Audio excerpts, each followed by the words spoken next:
તો અમીરગઢમાં ઉનાળાની શરૂઆતમાં જ પાણીનો પોકાર જોવા મળ્યો છે, જ્યાં નદીમાં વીરડી ગાડી ગૃહિણીઓ પાણી લાવી રહી છે।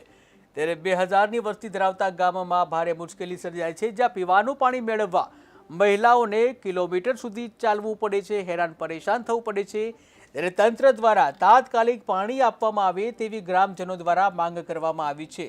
જ્યાં માર્ચ મહિનો શરૂ થયો છે, ઉનાળાની શરૂઆત થઈ ગઈ છે, ત્યારે ઉનાળાની શરૂઆત થતાં જ ઠેર ઠેર પાણીનો કકળાટ શરૂ થઈ ગયો છે। ત્યારે અમીરગઢમાં પણ ઉનાળાની શરૂઆત થતાં જ પાણીનો પોકાર જોવા મળ્યો હતો, જ્યાં વીરડી ગાડી અને નદીમાંથી ગૃહિણીઓ પાણી લાવી રહી છે। ત્યારે તમે જોઈ રહ્યા છો એ દ્રશ્યો કે જ્યાં કેવી રીતે ગૃહિણીઓ છે એ વીરડીમાંથી પાણી ગાળી અને લઈ રહી છે। ત્યારે હાલ તો ઉનાળાની શરૂઆત થઈ છે, ઉનાળાની શરૂઆત થતાં જ પાણીનો કકળાટ શરૂ થઈ ગયો છે। મહિલાઓએ કિલોમીટર સુધી ચાલીને જઈ અને પાણી માટે વલખા મારવા પડતા હોય છે। મહા મુસીબતે નદીમાંથી જે વીરડી ગાડી અને પાણી લઈ જતી જોવા મળી રહી છે। 2000ની વસ્તી ધરાવતું આ ગામ છે, જેમાં પાણી માટે વલખા મારવા પડે છે। ત્યારે પીવાનું પાણી મેળવવા માટે મહિલાઓને કિલોમીટર સુધી ચાલીને જવું પડે છે। ત્યારે ગ્રામજનો દ્વારા તંત્ર દ્વારા તાત્કાલિક પાણી આપવામાં આવે તેવી ગ્રામજનો દ્વારા માંગ કરવામાં આવી।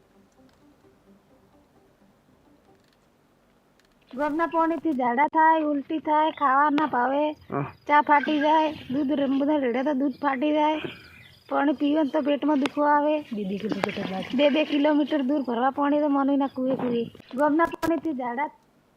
તો વાત કરીએ બનાસકાંઠાની, તો બનાસકાંઠાના ડીસા અને ધાનેરામાં બીજી દિવાળીનો માહોલ સર્જાયો કે જ્યાં ચેમ્પિયન ટ્રોફીમાં ભારતનો શાનદાર વિજય થતાં દિવાળી જેવો માહોલ સર્જાયો હતો।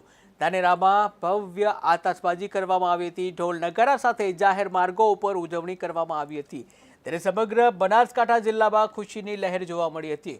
ઉલ્લેખનીય છે કે ગઈકાલે ભારતે ચેમ્પિયન ટ્રોફીમાં શાનદાર વિજય મેળવ્યો હતો અને આ શાનદાર વિજય મેળવતા જ ઠેર ઠેર ઉજવણી કરવામાં આવી રહી છે, ઠેર ઠેર આતશબાજી કરવામાં આવી રહી છે, ભવ્ય ઉજવણી કરવામાં આવી રહી છે। અને જેને લઈને જે સમગ્ર શહેરમાં, સમગ્ર જિલ્લામાં જે ઉજવણી કરવામાં આવતી હતી, ઢોલ નગારા સાથે શાનદાર ઉજવણી કરવામાં આવી હતી। જીતને પગલે ડીસા, ધાનેરા સહિત અનેક જગ્યાએ ભવ્ય આતશબાજી કરવામાં આવી હતી। ત્યારે ઢોલ નગારા સાથે જાહેર માર્ગો ઉપર ઉજવણી કરવામાં આવી હતી। સમગ્ર બનાસકાંઠા જિલ્લામાં ખુશીની લહેર જોવા મળી હતી।